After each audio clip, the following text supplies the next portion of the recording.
Imaginez que vous traversez la vie, convaincu que tout va bien, mais que dans l'ombre, des habitudes insidieuses s'accrochent à vous, vous ralentissent et sabotent votre potentiel. Ces habitudes ne se manifestent pas sous forme de cris spectaculaires. Elles se glissent subtilement dans vos journées, s'infiltrent dans vos pensées, vos choix, et avant même que vous ne vous en rendiez compte, elles dictent votre existence. Aujourd'hui, sur Sagesse en évolution, nous allons lever le voile sur ces 9 habitudes qui détruisent votre vie en silence. Plus important encore, nous allons vous montrer comment les identifier et surtout, les éliminer pour libérer tout votre potentiel et reprendre les rênes de votre destin. Vous vous demandez peut-être, pourquoi devrais-je m'arrêter ici, sur cette vidéo, alors que tant d'autres parlent déjà de croissance personnelle? La réponse est simple. Ici, nous n'allons pas seulement parler des symptômes. Nous allons aller en profondeur, jusqu'à la racine de ces comportements destructeurs. Vous repartirez avec des outils inspirés de la philosophie stoïcienne, une sagesse intemporelle qui a guidé des millions de personnes à travers les âges. Comme l'a dit Marc Aurèle, l'un des plus grands esprits de cette tradition, celui qui ne transmet pas la lumière crée sa propre obscurité. Si vous ressentez que quelque chose vous freine, que vous pourriez vivre une vie plus riche, plus légère, alors cette vidéo est pour vous. Mais pourquoi est-ce si important? Parce que le temps file. Chaque jour qui passe, chaque action différée, chaque pensée négative qui tourne en boucle, c'est un morceau de votre vie que vous ne récupérerez jamais. Ces habitudes invisibles vous volent des opportunités, grignotent votre énergie et vous empêchent de vivre pleinement. Rester aveugle à ces schémas, c'est condamner votre avenir à une répétition sans fin des mêmes frustrations. Aujourd'hui, vous avez une chance unique, celle de regarder ces habitudes en face et de choisir d'en finir avec elles. Ce ne sera pas une liste banale de conseils. Non, ce sera un guide transformateur, une réflexion profonde sur des comportements que vous ne soupçonnez peut-être même pas, mais qui sabotent activement votre progrès. Dans quelques instants, nous allons plonger dans les détails. Nous explorerons une par une ces 9 habitudes et comment elles vous empêchent d'avancer. Nous discuterons de la manière de les remplacer par des pratiques qui vous élèvent, qui vous libèrent et qui vous reconnectent à votre véritable essence. Mais avant tout, restez avec nous. Ce que vous découvrirez aujourd'hui pourrait bien changer votre vie pour de bon. Alors, êtes-vous prêt à transformer ces ombres en lumière? Êtes-vous prêt à ouvrir la voie à une vie plus fluide, plus riche et plus épanouissante? Si la réponse est oui, installez-vous confortablement, car ce voyage ne fait que commencer. Bienvenue dans Sagesse en évolution. 1. S'attacher émotionnellement aux choses et aux sentiments. Imaginez une rivière qui serpente à travers des paysages variés, symbolisant le cours de votre vie. Son courant est fluide, dynamique, toujours en mouvement. Pourtant, que se passe-t-il si des barrages viennent bloquer son passage? L'eau stagne, perd sa pureté et sa vitalité. Il en va de même pour votre vie lorsque vous vous attachez émotionnellement à des objets, des idées ou des émotions négatives. Ces attachements créent des barrages invisibles, mais puissants, qui perturbent votre équilibre intérieur et génèrent une souffrance inutile. Prenons un exemple concret. Imaginez une personne qui a perdu un objet auquel elle tenait beaucoup, comme un bijou hérité d'un proche. Ce bijou symbolisait des souvenirs et des émotions, mais sa perte devient une source de tristesse durable. Plutôt que de garder l'essence des souvenirs et de l'amour qu'il représentait, cette personne reste prisonnière de sa douleur. L'objet, devenu un fardeau émotionnel, empêche cette personne d'aller de l'avant. C'est ici que réside la clé. Ce n'est pas la perte de l'objet en elle-même qui cause la souffrance, mais l'attachement à ce qu'il représente. Le stoïcisme nous enseigne que nous devons voir les choses telles qu'elles sont, temporaires et changeantes. Marc Aurèle l'a magnifiquement exprimé. Tout ce que vous aimez, vous devez le considérer comme prêt à être perdu. Cela ne signifie pas que nous devons devenir insensibles ou indifférents, mais plutôt que nous devons reconnaître que tout dans la vie est éphémère. En apprenant à accepter cette réalité, nous nous libérons des chaînes de l'attachement émotionnel. Un autre piège courant est l'attachement aux émotions négatives comme la culpabilité ou le regret. Par exemple, imaginez une personne qui a dit quelque chose de blessant à un ami dans un moment de colère. Bien sûr, il est naturel de ressentir de la culpabilité. Cependant, si cette culpabilité devient envahissante, elle peut paralyser la personne, la plonger dans un cercle vicieux de remords et l'empêcher de se réconcilier ou de tourner la page. Le stoïcien comprend que la culpabilité a une fonction. Elle nous signale une erreur. Mais une fois la leçon apprise, il est essentiel de laisser partir cette émotion pour ne pas alourdir inutilement notre esprit. Un exemple célèbre est celui d'Épictète, qui enseignait que ce qui nous trouble n'est pas les événements eux-mêmes, mais notre perception de ces événements. Si nous regardons nos erreurs avec les yeux d'un élève plutôt que ceux d'un juge impitoyable, nous pouvons apprendre et grandir. Chaque erreur devient une opportunité de transformation et non une condamnation éternelle. Le détachement émotionnel ne se limite pas aux objets ou aux regrets. Il s'applique également au succès et aux possessions matérielles.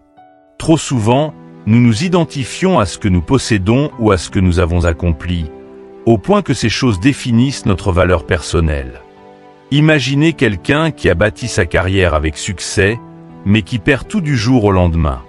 Si cette personne s'est attachée à l'idée que sa valeur repose uniquement sur son statut ou ses possessions, la perte sera dévastatrice. Cependant, si elle a appris à ne pas s'attacher, elle pourra rebondir, car elle sait que son essence, sa véritable valeur, ne dépend pas de ces éléments externes. Le détachement n'est pas un renoncement au bonheur ou aux relations. Il ne s'agit pas de vivre une vie dépouillée de toute émotion, mais d'apprendre à apprécier pleinement ce que nous avons tout en étant prêts à le laisser partir lorsque le moment arrive. Pensez aux feuilles d'un arbre en automne. Elles tombent pour faire place à de nouvelles pousses au printemps. Ainsi, chaque fin est une opportunité de renouveau. Appliquer ce principe dans la vie quotidienne demande de la pratique. Prenez le temps de réfléchir aux choses qui vous attachent émotionnellement. Est-ce une relation, un objet ou un sentiment de culpabilité? Ensuite, posez-vous cette question puissante. Ce à quoi je m'attache me sert-il ou me freine-t-il? Si cela vous freine, il est temps de le laisser partir. La clé réside dans la prise de conscience que vous êtes la rivière et non les barrages. Votre essence est en mouvement, toujours prête à surmonter les obstacles. En éliminant ces barrages émotionnels, vous permettez à votre vie de s'écouler librement, avec légèreté et clarté. L'attachement nous emprisonne, tandis que le détachement nous libère. Il nous permet de vivre avec plus de sérénité, de savourer les expériences sans peur de la perte, et de grandir à travers chaque défi. Et maintenant que nous avons exploré cette première habitude, il est temps de passer à une autre entrave majeure à notre progression, la procrastination. Continuons notre voyage vers une vie libérée de ces poids invisibles. 2. Éliminer la procrastination. La procrastination, cette habitude sournoise, agit comme un voleur silencieux de temps et de potentiel.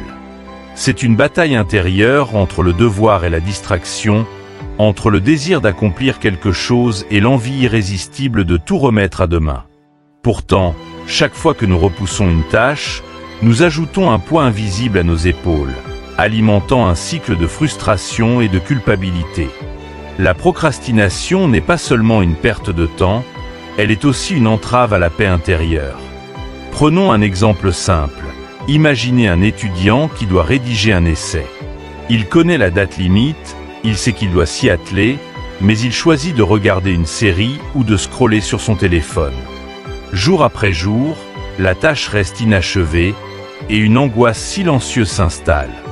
Finalement, la veille du délai, il travaille dans l'urgence, stressé, et produit un résultat bien inférieur à son potentiel.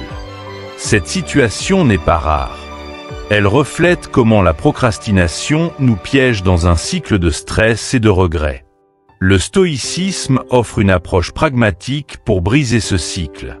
Marc Aurèle, dans ses méditations, écrit « Vous pourriez faire quelque chose de bien aujourd'hui. Pourtant, vous choisissez de le faire demain. » Cette phrase nous confronte à la vérité brutale. Nous avons tendance à repousser nos responsabilités, non par manque de temps, mais souvent par peur, insécurité ou manque de clarté sur la manière de commencer. Pour combattre cette habitude, il est essentiel de changer notre perspective sur les tâches que nous remettons à plus tard. Imaginez que vous devez construire un grand mur.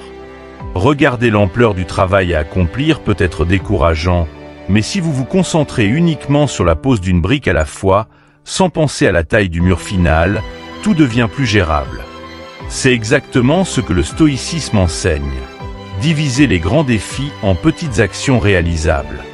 Ces petites victoires accumulées créent un élan et, soudain, ce qui semblait impossible devient atteignable. Un exemple frappant de ce principe est celui des athlètes.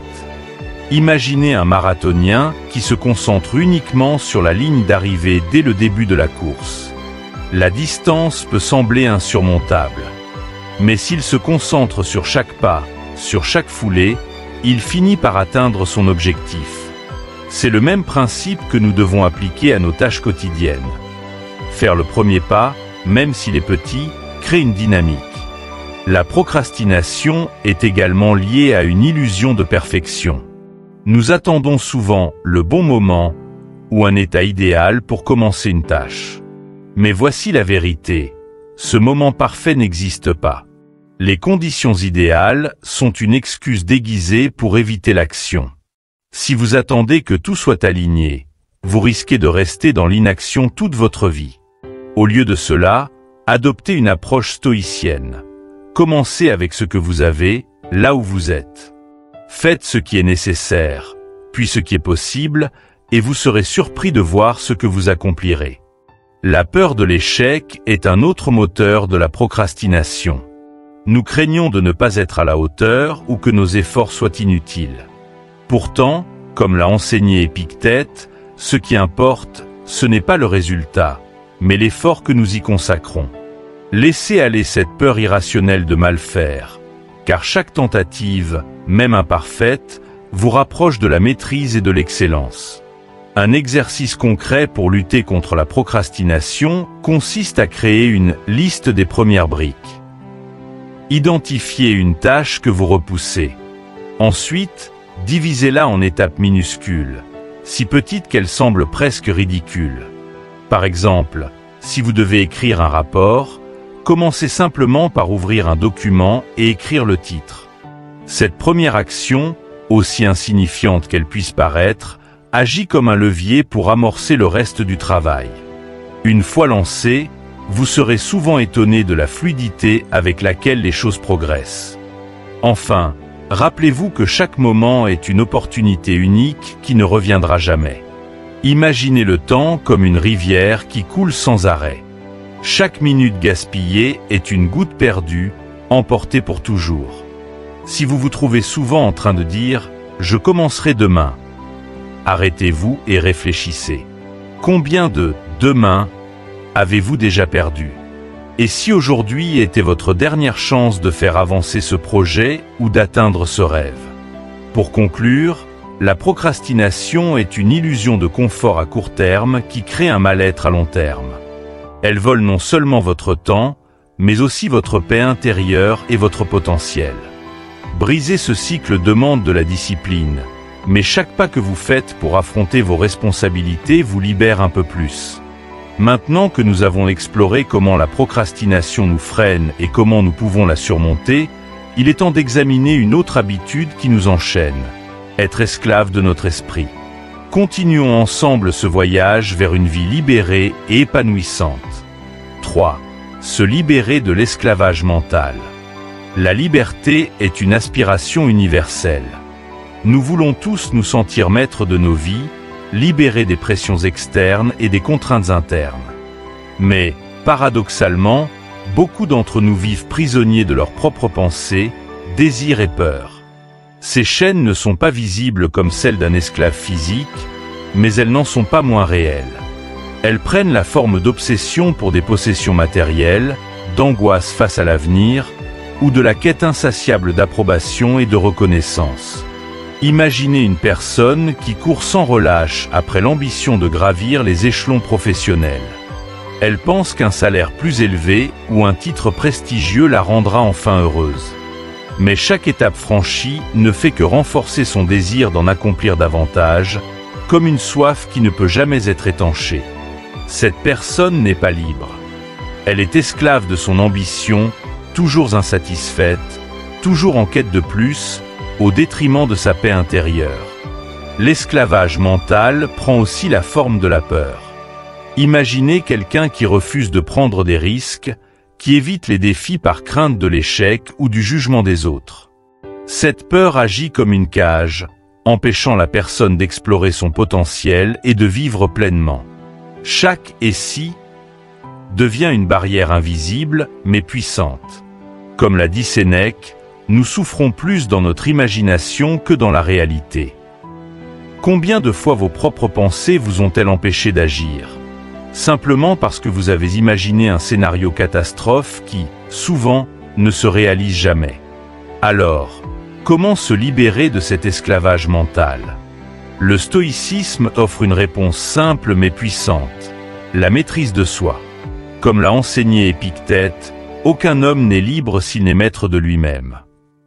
Cette phrase résume une vérité essentielle. La véritable liberté commence à l'intérieur de nous-mêmes. Ce n'est pas l'absence de contraintes externes qui nous rend libres, mais notre capacité à contrôler nos pensées, nos désirs et nos actions. L'autodiscipline est la clé de cette liberté. Elle nous permet de choisir consciemment nos réactions, plutôt que de nous laisser guider par des impulsions. Par exemple, imaginez une personne confrontée à une critique injustifiée au travail. L'impulsion naturelle pourrait être de se mettre en colère ou de riposter impulsivement. Mais si cette personne a cultivé la maîtrise de soi, elle pourra prendre un moment pour réfléchir, répondre avec calme et protéger sa sérénité intérieure. Cette réaction n'est pas une soumission, mais un acte de puissance, celui de choisir sa propre paix plutôt que de céder à l'emportement. Prenons un autre exemple, l'envie de céder à un désir immédiat, comme grignoter un aliment malsain ou dépenser de l'argent dans un achat impulsif. L'autodiscipline ne consiste pas à se priver pour le plaisir de se priver, mais à évaluer si cette action est en accord avec vos valeurs et vos objectifs à long terme. En résistant à ces impulsions, vous gagnez en force intérieure et en liberté. Vous cessez d'être contrôlé par des désirs éphémères et devenez maître de vos choix. Mais attention, la discipline mentale ne se construit pas du jour au lendemain. C'est un processus, une série de petites victoires quotidiennes. Chaque fois que vous surmontez une peur, que vous résistez à une tentation ou que vous choisissez la réflexion plutôt que la réaction impulsive, vous renforcez votre autonomie. Et ces petites victoires s'accumulent, jusqu'à transformer votre mentalité et votre vie. La méditation stoïcienne peut vous aider dans ce processus. Prenez un moment chaque soir pour réfléchir à votre journée. Quelles situations vous ont mis au défi ? Avez-vous été maître de vos réactions ou avez-vous laissé vos émotions prendre le dessus ? Ces moments de réflexion ne servent pas à vous juger, mais à apprendre et à vous améliorer. Un autre outil puissant est la visualisation négative. Une pratique stoïcienne qui consiste à imaginer les choses que vous craignez le plus, puis à réfléchir à comment vous y feriez face. Par exemple, si vous redoutez de perdre votre emploi, demandez-vous, que se passerait-il vraiment ? Quelles ressources ai-je pour rebondir ? Cette pratique vous aide à voir que, souvent, vos peurs sont exagérées et que vous avez déjà en vous la force de surmonter les défis. Enfin, rappelez-vous que la liberté intérieure est un voyage, pas une destination. Chaque jour, nous sommes confrontés à des défis qui testent notre maîtrise de nous-mêmes. Mais chaque fois que nous choisissons consciemment nos pensées et nos actions, nous brisons une chaîne invisible. 5. Embrasser le changement. Le changement est une constante de la vie. Tout autour de nous évolue, parfois lentement, parfois de façon brutale et imprévisible. Pourtant, pour beaucoup, le changement suscite de l'inquiétude, voire de la résistance. Cette peur, bien que naturelle, trouve souvent sa racine dans notre besoin de contrôle. Nous voulons que la vie soit prévisible, stable, alignée avec ce que nous connaissons. Mais ce besoin de contrôle est une illusion. Comme l'a dit Marc Aurèle, tout est destiné à changer, à se transformer et à périr pour faire place au nouveau. Le stoïcisme nous enseigne à ne pas fuir le changement, mais à l'accueillir comme une opportunité de grandir et d'apprendre. Pensez à un papillon. Avant de déployer ses ailes, il traverse une transformation complète. La chenille, dans son cocon, pourrait très bien rester dans son état initial. Mais c'est en embrassant le changement, en acceptant l'inconfort et la transformation, qu'elle devient un papillon capable de voler. C'est une métaphore parfaite de ce que le changement peut offrir à nos vies. Une libération des limites pour atteindre de nouveaux sommets. Cependant, la peur du changement nous pousse souvent à résister. Imaginez une personne qui reste dans un travail qu'elle n'aime pas, simplement parce qu'elle craint l'incertitude de chercher une nouvelle voie. Elle sait que ce travail la rend malheureuse, mais l'idée de quitter ce qu'elle connaît pour l'inconnu lui semble insurmontable. Ce faisant, elle se prive des nombreuses opportunités qui pourraient se présenter à elle. Un emploi plus aligné avec ses valeurs, un environnement stimulant, ou même la découverte de talents inexploités. Le stoïcisme offre une approche puissante pour surmonter cette peur. Concentrez-vous sur ce que vous pouvez contrôler. Vous ne pouvez pas toujours contrôler les circonstances extérieures, mais vous pouvez toujours contrôler vos réactions. Par exemple, si un changement soudain bouleverse vos plans, prenez un moment pour réfléchir. Demandez-vous, qu'est-ce que je peux faire ici et maintenant pour m'adapter à cette situation ? Cette simple question vous ramène à votre pouvoir personnel. Prenons un exemple issu de la vie réelle. Imaginez une personne qui perd son emploi de manière inattendue. La première réaction peut être la panique ou la colère, des émotions compréhensibles mais improductives. Si cette personne adopte une perspective stoïcienne, elle reconnaîtra que si la perte de l'emploi est hors de son contrôle, sa manière de répondre à cet événement ne l'est pas. Peut-être que cette perte est une opportunité déguisée pour réorienter sa carrière, acquérir de nouvelles compétences, ou même explorer une passion mise de côté depuis des années. Un autre aspect du changement est qu'il est souvent accompagné d'inconfort. Imaginez un arbre dont les racines doivent s'étendre pour puiser de l'eau dans un sol asséché. Ce processus est exigeant, mais essentiel à sa survie. De même, le changement peut être inconfortable, mais cet inconfort est souvent le signe d'une croissance en cours. Comme l'a écrit Sénèque, ce n'est pas parce que les choses sont difficiles que nous n'osons pas, c'est parce que nous n'osons pas qu'elles sont difficiles. Pour apprendre à embrasser le changement, commencez par cultiver une attitude de flexibilité et d'ouverture. Voyez chaque changement comme une nouvelle porte qui s'ouvre, plutôt qu'une fin. Par exemple, si vous déménagez dans une nouvelle ville, au lieu de vous concentrer sur ce que vous laissez derrière, pensez aux nouvelles expériences qui vous attendent. Des lieux à découvrir, des personnes à rencontrer, des opportunités à explorer. La visualisation négative, une pratique stoïcienne, peut également être utile. Elle consiste à imaginer le pire scénario possible et à réfléchir à la manière dont vous pourriez y faire face. Cela ne signifie pas être pessimiste, mais réaliste. Par exemple, si vous envisagez de lancer un projet entrepreneurial, demandez-vous « et si ce projet échoue ?» Ensuite, réfléchissez aux ressources que vous avez pour rebondir. Vos compétences, vos réseaux, votre résilience. En voyant que le pire scénario est souvent gérable, vous désamorcez la peur du changement et gagnez en confiance pour avancer. Enfin, souvenez-vous que le changement est une opportunité de découvrir votre propre force. Beaucoup de gens ne réalisent leur véritable potentiel qu'en traversant des périodes de bouleversement. Les défis, les pertes et les transitions sont souvent des catalyseurs de croissance personnelle. Par exemple, quelqu'un qui traverse une rupture amoureuse douloureuse peut découvrir une force intérieure qu'il ne soupçonnait pas. Ce moment de transformation peut lui permettre de développer une plus grande confiance en lui, une clarté sur ce qu'il recherche vraiment dans une relation et une capacité à établir des limites saines. En adoptant une attitude stoïcienne face au changement, vous vous libérez de la peur et ouvrez la voie à un avenir plus riche. Rappelez-vous, ce n'est pas le changement lui-même qui nous effraie, mais l'idée que nous en avons. Lorsque vous choisissez de voir le changement comme un allié plutôt qu'un ennemi, vous libérez un immense potentiel.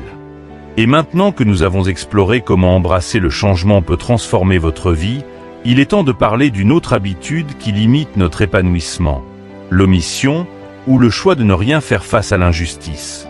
Continuons notre réflexion ensemble. Permettez-moi de conclure cette réflexion avec une histoire intemporelle, empreinte de sagesse. Un grand-père raconte à son petit-fils qu'en chacun de nous, deux loups livrent une bataille incessante. Le premier loup représente tout ce qui nous freine et nous alourdit. La colère, la peur, la jalousie et la négativité. Le second loup, quant à lui, incarne ce qu'il y a de meilleur en nous, l'amour, la paix, la sagesse et la gratitude. Intrigué, l'enfant demande lequel des deux gagne. Avec une simplicité désarmante, le grand-père répond « celui que tu nourris ». Cette métaphore est une invitation puissante à la réflexion. Chaque jour, par nos pensées, nos actions et nos choix, nous nourrissons l'un de ces deux loups. Lorsque nous cédons à la colère, à la procrastination ou au regret, nous renforçons le loup de la négativité. Mais lorsque nous choisissons l'amour, le courage ou la discipline, nous nourrissons le loup de la sagesse et de la paix. Ce combat se joue constamment en nous, souvent sans que nous en soyons pleinement conscients. Mais la bonne nouvelle, c'est que nous avons toujours le pouvoir de choisir. Prenez un instant pour réfléchir aux habitudes que nous avons explorées dans cette vidéo. S'attacher émotionnellement aux choses, procrastiner, être esclave de nos désirs ou de nos peurs, mal utiliser notre temps ou résister au changement. Toutes ces habitudes nourrissent le mauvais loup. Elles limitent notre potentiel, sabotent notre progrès et nous empêchent de vivre une vie pleine et alignée. Mais en prenant conscience de ces schémas et en travaillant à les transformer, nous choisissons de nourrir le bon loup. Nous faisons le choix de progresser, de grandir et de vivre avec intention. Chaque petite victoire compte. Dire non à une distraction pour accomplir une tâche importante, accepter un changement au lieu de le craindre, ou décider de se concentrer sur ce que nous pouvons contrôler. Ces choix, aussi modestes qu'ils puissent paraître, renforcent notre loup intérieur de sagesse. Avec le temps, ils se cumulent pour créer une transformation profonde. Alors, je vous pose la même question que le grand-père à son petit-fils. Lequel des deux loups choisirez-vous de nourrir aujourd'hui?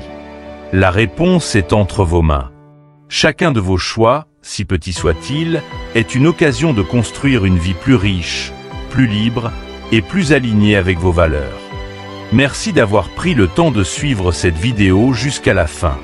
Si elle vous a inspiré, je vous invite à partager votre engagement dans les commentaires.